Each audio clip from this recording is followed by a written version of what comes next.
নমস্কার, কথা ও সুরে আপনাদের সকলকে স্বাগত জানাই। পরিচালনায় সুমন আচার্য আর আমি আপনাদের সঙ্গে রূপম।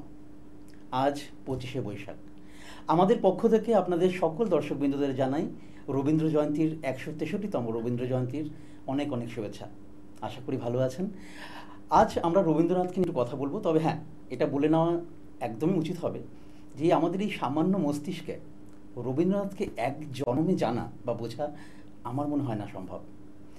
তবে আমরা চর্চা করব রবীন্দ্রনাথকে নিয়ে, তার বিষয়ে কিছু জানার চেষ্টা করব। আমাদের সঙ্গে আমাদের অতিথি আজ রয়েছেন আমাদের স্টুডিওতে। আমরা অনেক কৃতজ্ঞ যে তিনি আজকে সময় বের করে আমাদেরকে সময় দিয়েছেন। আমাদের আজকের সন্ধ্যায় যিনি অতিথি রয়েছেন তিনি একজন বিশিষ্ট মানুষ। আসুন তার সঙ্গে আলাপ করি। নমস্কার দিদি। আমাদের সঙ্গে রয়েছেন কলকাতা বিশ্ববিদ্যালয়ের বঙ্গভাষা ও সাহিত্য বিভাগের একজন বিশিষ্ট এবং জনপ্রিয় অধ্যাপিকা ডক্টর সুচরিতা বন্দ্যোপাধ্যায়। আমাদের চ্যানেলে অনেক স্বাগত জানাই আপনাকে। নমস্কার। কেমন আছেন? ভালো আছি। আচ্ছা, এখানেই কিন্তু ওনার পরিচয়টা থেমে যায় না। ওনাকে নিয়ে বললে অনেকটা সময় নিয়ে বলতে হয়। তবে এটুকু বলে রাখি, এটা না বললেই নয়, যে ইনার কিন্তু আরও কিছু পরিচয়ের মধ্যে এটাও একটা পরিচয় যে ইনি রবীন্দ্র কলাকৃতির একজন নান্দনিক উদযাপিকা। দিদি, আমরা প্রথম একটু প্রশ্ন করতে চাই যে বৈশাখ মাসের যে আমাদের অনুষ্ঠানগুলো থাকে বা উৎসবগুলো থাকে, বৈশাখী উৎসব বলতে আমরা যা বুঝি তা মূলত কিন্তু রবীন্দ্রনাথকে ঘিরেই। তা সেক্ষেত্রে আপনার নিজের জীবনে রবীন্দ্র জয়ন্তীটা কিভাবে দেখেন আপনি?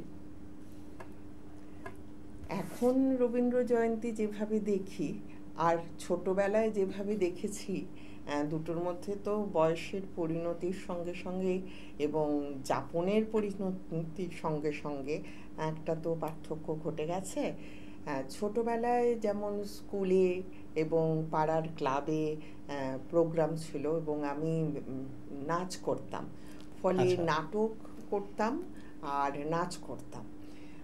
আর পরবর্তীকালে যখন আমি কলেজে গেলাম, বিশ্ববিদ্যালয়ে গেলাম, তখন সেখানে রবীন্দ্রনাথকে নিয়ে নানান লেখার বিষয় নির্দিষ্ট থাকতো।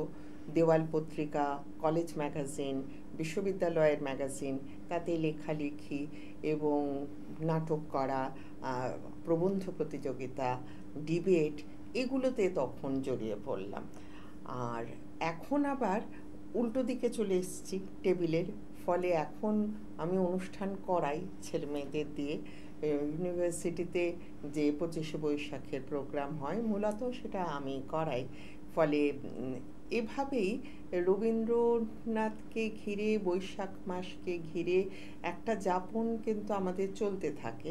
আর এটা হয়তো বাঙালির, সাধারণ বাঙালির কাছে শুধুই 25শে বৈশাখ একটা দিন রবীন্দ্রনাথের গান শুনলাম, নানান অনুষ্ঠানে সামিল হলাম, কিন্তু আমাদের কাছে তো তা নয়। কারণ আমাদের তো প্রতিদিনই রবীন্দ্র দিন, কারণ ক্লাসে প্রত্যেকটা সেমিস্টারে রবীন্দ্রনাথ আছেন।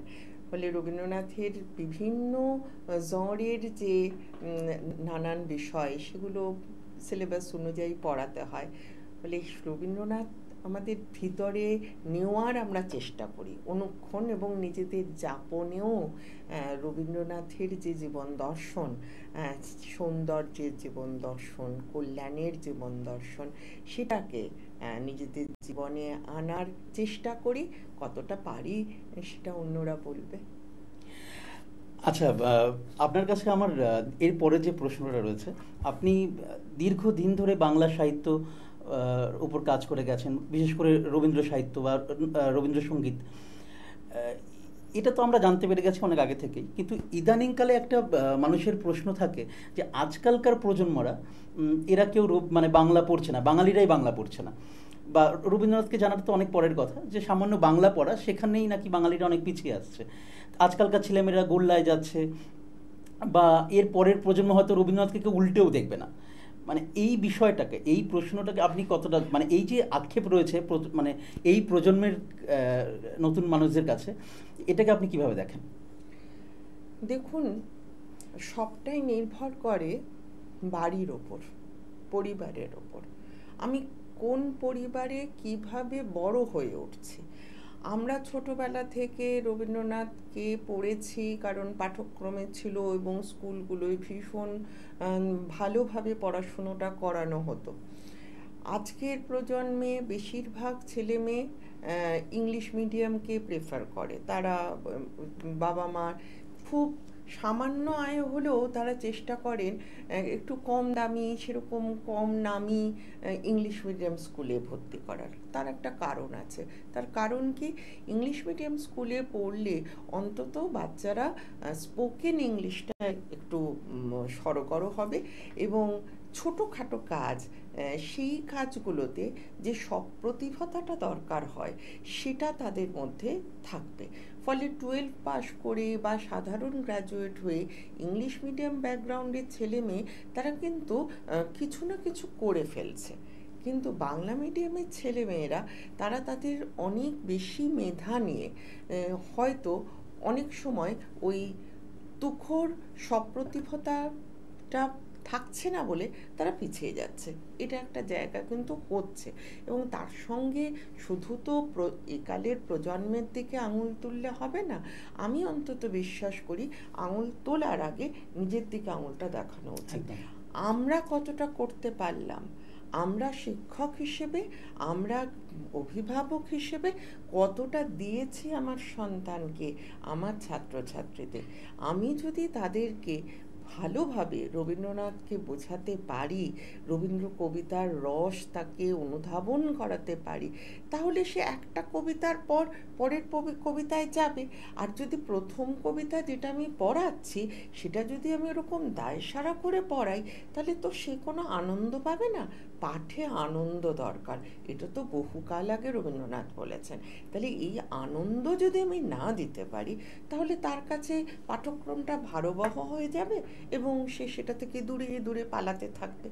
এর জন্য আজকাল এই সমস্যাটা তৈরি হচ্ছে।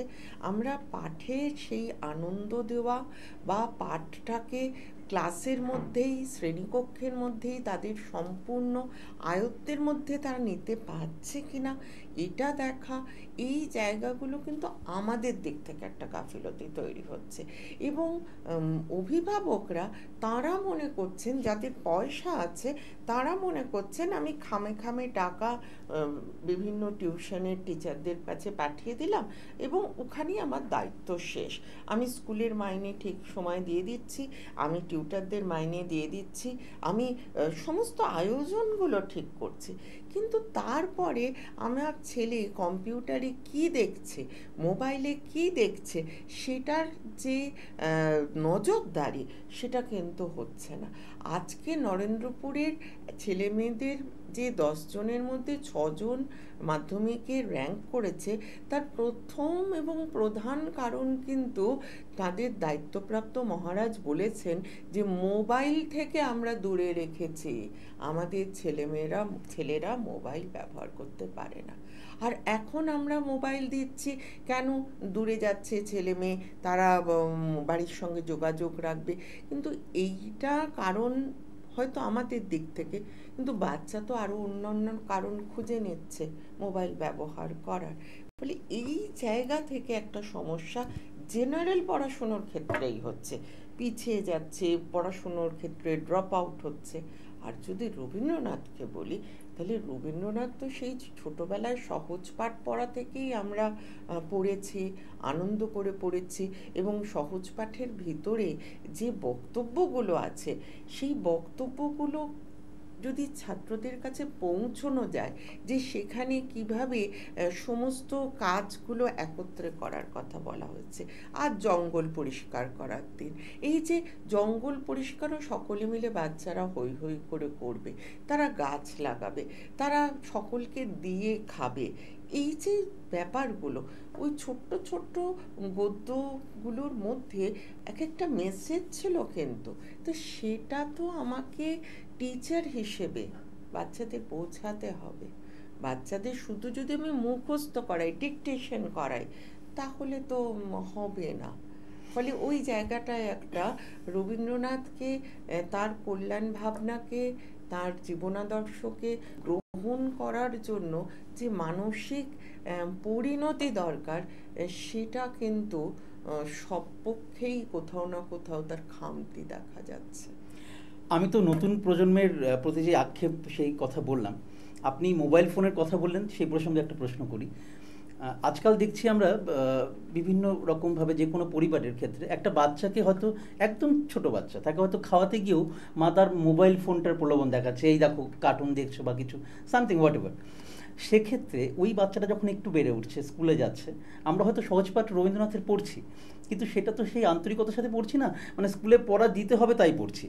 এইখানে মানে গার্জিয়ানদের কি ভূমিকা থাকা উচিত, সেটা আপনি কিভাবে দেখছেন? হ্যাঁ, এটা আমি আমার ছাত্রীদের তো এখন সব সন্তান হয়ে যাচ্ছে, তাদের আমি দেখেছি যে বাচ্চা খাচ্ছে না তখনই কার্টুন চালিয়ে দেওয়া হলো, বাচ্চা ওই কার্টুনের দিকে তাকিয়ে মন দিয়ে কার্টুন দেখছে, আর মাঝে মাঝে তার গালের ঠোনা দিয়ে গলা দিয়ে নামানো হচ্ছে, আবার গ্রাস তোলা হচ্ছে। আমরাও ছোটবেলায় খাবার নিয়ে অনেক সময় এরকম গালে ঠোঁটনা করে রেখেছি, কিন্তু আমাদের সময় মোবাইল ছিল না, আর বাবা মাদের একটা শাসন ছিল, এক শিক্ষকদের শাসন ছিল। আমরা ওই শাসনের জায়গাটা কিন্তু আজকে একেবারে সরিয়ে দেওয়ার জায়গায় চলে গেছে।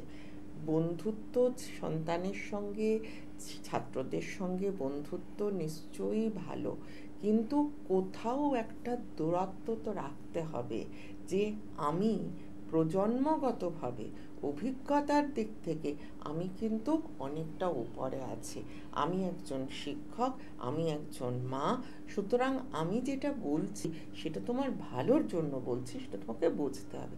এবার এই জায়গাতে আমি যেটা আগেই বললাম যে গাফিলতি কিন্তু আমাদের দিক থেকে প্রচুর আছে। আমি একটা গল্প বলবো না, আমি একটা মোবাইলে কার্টুন চালিয়ে দেব, দিয়ে বাচ্চাকে খাওয়াবো কেন? আমি তো নিজে গল্প বলতে পারি। আমি যদি নিজে গল্প বলি তাহলে আমাকে একটু পড়াশুনো করতে হবে, আমাকে কিছু গল্প, আমার নিজের পড়াশুনোর জায়গাটা ঠিকঠাক থাকতে হবে, এবং সেই গল্পগুলো আমি যখন ওকে পড়াবো, পরবর্তীকালে আমি যখন সেই বইগুলো ওকে ধরাবো, যেই গল্পটা কিন্তু আমি তোমাকে পড়িয়েছিলাম, দেখো এই যে ব্যঙ্গমা ব্যঙ্গমী, এই যে আমাদের নানান রকম রূপকথার যে অনুষঙ্গগুলো, সেই অনুষঙ্গগুলো তো আমরা কোনো চিড়িয়াখানায় গেলে দেখতে পাবো না। আমরা সেগুলো তাদের মনে ওই কল্পনার জায়গাটাকে তৈরি করতাম, কিন্তু আজকের বাচ্চাদের কাছে কল্পনা বলে আর কিছু থাকছে না, তারা সব কিছু রিয়ালিটিতে দেখছে, তারা সব কিছু দেখে ফেলছে, ভাবতে পারছে না। নবারুণ ভট্টাচার্য বলেছিলেন, ভাবো ভাবো, ভাবা প্র্যাকটিস করো। এই যে ভাবাটাকেও প্র্যাকটিস করতে হবে, আমি কোন দিকে আমার ভাবনাকে নেব, ভালোর দিকে খারাপের দিকে, সেটা তো দেখতে হবে। আমি যদি সারাক্ষণ ওই মোবাইলের মধ্যে ঢুকে থাকি তাহলে আমি তো ক্রিয়েটিভ কিছু করতে পারবো না। এইটা বাবা মাদের, শিক্ষকদের যদি এই ব্যাপারে মনস্কতা থাকে তবেই তো তারা অপরকে মনস্ক করবে। সুতরাং আমি বলবো যে বাচ্চাকে তৈরি করা, বাচ্চাকে বড় করা খুব কঠিন কাজ। একটা গাছকে যখন আমরা নিয়ে আসি রথের মেলা থেকে, তলায় মাটি থাকে, সেই মাটি আমার টবের মাটির সঙ্গে, আমার বাগানের মাটির সঙ্গে মিলবে, যদি মেলে ঠিকঠাক তবে সেই ওই গাছের শিকড় এই মাটি থেকে ওই মাটিতে আস্তে আস্তে এগোবে, তবে গাছটা কিন্তু বাঁচবে। তাহলে আমরা বাড়িতে কি শেখাচ্ছি, স্কুলে কি শেখাচ্ছি, সে নিজে খেলার মাঠে গিয়ে কোন অপশব্দ শিখে আসছে, এই এত, তারপর আছে মোবাইল, কম্পিউটার, এই এত কিছুর মধ্যে বাচ্চাকে মানুষ করা আজকে এই বিজ্ঞান প্রযুক্তির যুগে কিন্তু খুব কঠিন কাজ। ফলে আমি আসলে আমার মেয়েকে মানুষ করার ক্ষেত্রে আমার নীতিই ছিল, আমি খুব স্ট্রিক্ট মা, এবং আমি খুব স্ট্রিক্ট টিচারও। ছেলেমেয়েরা আমাকে খুব ভয় পায়, কারণ আমি পড়া ধরি, এমএ ক্লাসে আমি পড়া ধরি, একদম লাইন বাই লাইন দাঁড় করিয়ে দিই যদি পড়া না করে আসে। ফলে ওরা জানে যে আমার ভাষাতত্ত্বের পড়াটা, আমি যেটা পড়াচ্ছি সেটা কিন্তু ক্লাসের মধ্যে তাদের সম্পূর্ণ, পরীক্ষার আগে তাকে আর বেশি খাটতে হবে না, কারণ ক্লাসে তাদের মুঠোর মধ্যে এসে গেছে। এই যে জায়গাটা, এটা যদি আমি 1 ঘন্টার ক্লাসে 50 মিনিট হয়তো টাইম পাই, সেই 50 মিনিটে আমি যদি করতে পারি 22-23 বছরের ছেলে মেয়েকে, তাহলে ছোট বাচ্চা তো ময়দার তাল, সেই ময়দার তালকে তো আমি যেমন রূপ দেব তেমন তৈরি হবে।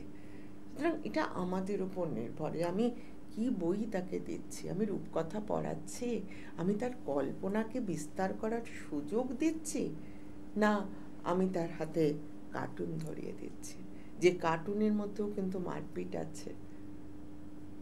আমরা জানি যে কার্টুনের মধ্যে কিন্তু স্বার্থপরতা আছে। দিদি কিন্তু তার নিজের কথা বললেন, ভাবো ভাবো ভাবা প্র্যাকটিস করো। হ্যাঁ, এটা সত্যি আমাদের সকলকে ফলো করা উচিত।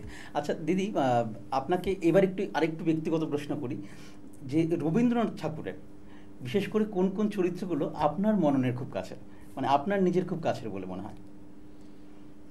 তাহলে তো প্রথমে বলতে হবে আমার নামই হলো রবীন্দ্র সৃষ্টি থেকে নেওয়া, গোড়া উপন্যাসের নায়িকার সুচরিতা, এবং আমার বাবা মা এই নামটি আমাকে দিয়েছিলেন, ফলে এই নামটা কিন্তু আমি বহন করে চলছি। আমার কোনো দিনও ইচ্ছে করলেও আমি কোনো ডিরেলড হইনি, ডিট্র্যাক্ট হতে পারিনি, কারণ ওই নাম, অর্থবহ নাম, তাকে বহন করতে হয়েছে। আর আমি পড়াই যে উপন্যাসগুলো, সেগুলো পড়াতে পড়াতে তো তার কাটাছেঁড়া করতে করতে একটা অদ্ভুত ভালো লাগা এসে যায়। আমার খুব পছন্দের চরিত্র হলো যোগাযোগের কুমুদিনী। তার এই যন্ত্রণা, তার যে দ্বিধা, সেই জায়গাটা আমার কাছে খুব কষ্টের একটা জায়গা, এবং আমি শেষ পর্যন্ত কুমুদিনী যে স্বাভিমানে পৌঁছলো, সেটা ছেলেমেয়েদের বোঝাবার চেষ্টা করি। আর রক্তকরবী নাটকের নন্দিনী, সে আমার খুব প্রিয় চরিত্র। আমি ইউনিভার্সিটিতেও রক্তকরবী আমরা পাঠ করেছি টিচাররা মিলে, আমি নন্দিনী হয়ে শ্রুতি নাটক করেছি, এবং ক্লাসে দীর্ঘ বছর ধরে আমি রক্তকরবী পড়াচ্ছি। ফলে এই যে রবীন্দ্রনাথ নন্দিনীর মধ্য দিয়ে ওমেন এম্পাওয়ারমেন্টকে দেখালেন, একটা গোটা ব্যবস্থা যক্ষপুরীর, সেই ব্যবস্থার যে কালো দিকটা, সেটা নন্দিনী তার আলো দিয়ে সেটাকে যে নষ্ট করে দেওয়ার, সেটাকে যে নতুন করে পরিবর্তন করে দেওয়ার চেষ্টা করছে, এটা তো আজও আমাদের ক্ষেত্রে সমান প্রাসঙ্গিক। আজও তো চারদিকে কালোই ছড়ানো, কিন্তু আমরা চেষ্টা করব সেই কালোগুলোকে আলোয় পৌঁছে দেওয়ার, আমাদের নিজেদের উপস্থাপন দিয়ে, আমাদের ভাবনা চিন্তা দিয়ে, আমাদের যাপন দিয়ে। ফলে এই চরিত্রগুলো আমার কাছে খুব আকর্ষণীয়, এবং এই চরিত্রগুলোর সঙ্গে কোথাও যেন আমি একাত্ম হয়ে যাই। ঘরে বাইরে উপন্যাসে বিমলা, যে বিমলা দ্বিচারী হয়ে উঠল, তার স্বামী আছে কিন্তু সে প্রেমিকের সঙ্গে জড়িয়ে পড়ল, কিন্তু কোন সেই মানসিক সংকটের মুহূর্তে খাদের কিনারায় দাঁড়িয়ে সে এরকম একটা কাজ করলো, এই মনস্তাত্ত্বিক জায়গাগুলো কিন্তু আমাদের বুঝতে হবে। সুতরাং কোনো একটা চরিত্র ভালো, কোনো একটা চরিত্র খারাপ, এরকম নয়, জীবনেও তো এরকম নয়। আমরা কেউই পুরো কালো নই, কেউ পুরো সাদা নই, আমরা আসলে ধূসর। সুতরাং রবীন্দ্রনাথের চরিত্রগুলোর এই উত্তরণের জায়গাটা, এটা আমি খুব চেষ্টা করি বোঝাতে এবং নিজেও বুঝতে। আচ্ছা দিদি, আজকাল আমরা দেখছি যে বিশেষ করে বিশেষ বিশেষ দিনগুলো, আমি 25শে বৈশাখের কথাই বলছি, এই 25শে বৈশাখের দিন ধরুন বিভিন্ন রবীন্দ্রসঙ্গীত গান হোক, আবৃত্তি হোক, বা ছোটোখাটো কোনো ছবি, সেটা খুব কোলাচের মাধ্যমে আমরা দেখছি, সোশ্যাল মিডিয়া দেখতে পাই। তাহলে আপনি কি মনে করেন, মানে সেটা কি শুধুমাত্র এই চর্চাকারীদের মধ্যে, মানে স্ট্যাটাসের চর্চাকারীদের মধ্যে থেকে যাচ্ছে? না, সবসময় তা না। প্রচুর মানুষ আছেন যারা সিরিয়াসলি ওই দিনটার জন্য অপেক্ষা করেন, তারা চর্চা করেন, তারা রিহার্সাল দেন, ফলে একটা অনুষ্ঠানকে ভালো করার জন্য সাধ্যমতো চেষ্টা করেন। সেরকমও যেমন আছে, তেমনি এরকমও আছে যে ওই একদিন আমরা যেমন 21শে ফেব্রুয়ারি একদিন একটা ভীষণ ভাষা নিয়ে মনস্ক হই, তেমনি 25শে বৈশাখ আমরা ভীষণ রবীন্দ্র মনস্ক হই। এটাও একটা হুজুগ সর্বস্বতা, সেটা আমরা কখনোই পছন্দ করব না, সেটাকে প্রমোট করব না। আমরা চাইব রবীন্দ্রনাথকে আত্মস্থ করুক বাঙালি, অনেক দিন তো হলো। আচ্ছা দিদি, কথা বলতে বলতে অনেকটা সময় আমরা কাটিয়ে ফেলেছি। আমি আমাদের এই অনুষ্ঠানের শেষ প্রশ্নে আসছি। আজকের দিনে এই রবীন্দ্রনাথের প্রাসঙ্গিকতা বলতে কতটা রয়েছে, বা এর যে আমাদের যে বৈপ্লবিক মন বা বৈপ্লবিক চেতনা, এই রবীন্দ্রনাথের যে পাঠ্যপুস্তক থেকে এর আমরা কতটা রস বা কতটা অর্থ খুঁজে বের করতে পারি? অবশ্যই রবীন্দ্রনাথ আমাদের জীবনে প্রত্যেকটা মুহূর্তের অবলম্বন। আমাদের প্রেমে রবীন্দ্রনাথ, আমাদের অপ্রেমে রবীন্দ্রনাথ, আমাদের দুঃখে রবীন্দ্রনাথ, আমাদের সুখে রবীন্দ্রনাথ, আমাদের রাষ্ট্র চিন্তায় রবীন্দ্রনাথ। রবীন্দ্রনাথ কত বছর আগে কালান্তরের কথা লিখে যাচ্ছেন, বা আমরা যখন রবীন্দ্রনাথের চরিত্রগুলো পড়ি, রবীন্দ্রনাথের রূপক সাংকেতিক নাটকগুলোর কথা পড়ি, তখন আমরা দেখি যে এই যে মুক্তধারায় যে জলকে আটকে রাখার চেষ্টা এবং জলকে খুলে দেওয়ার, বাঁধ ভেঙে খুলে দেওয়ার চেষ্টা, সেই চেষ্টার সঙ্গে তো আমরা নর্মদা বাঁচাও মেধা পাটেকরের আন্দোলনকে মিলিয়ে দেখতেই পারি। আমরা আজকে যেই খনির, কিছুদিন আগেই খনিতে যে বিভ্রাট হলো, যে খনির মধ্যে মানুষগুলো আটকে আছে তাকে তুলে আনা, সুতরাং এই যে খনিতে নেমে যাওয়া এবং সেখান থেকে তুলে আনা প্রাকৃতিক সম্পদ, সেটা রাষ্ট্রের কল্যাণের হলে একরকম, কিন্তু যজ্ঞপুরীতে তো সেটা রাজার ঘরে জমা দেওয়া হচ্ছে, ব্যক্তির কাছে পৌঁছাচ্ছে। সেখানে সাধারণ খনি শ্রমিকরা তারা খুব খারাপভাবে বেঁচে আছে। আজকেও তো ভারতবর্ষে হয়তো 5% মানুষ খুব অ্যাফ্লুয়েন্ট, খুব ভালোভাবে বেঁচে আছেন, বাদবাকি।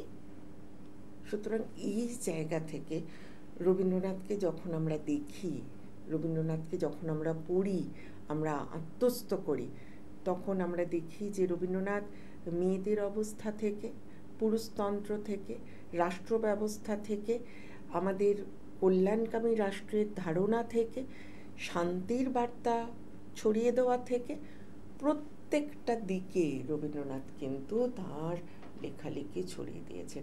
এমনকি শিশুদের কথা, রবীন্দ্রনাথের শিশু ভাবনা, সেটাও কিন্তু আমরা পাই।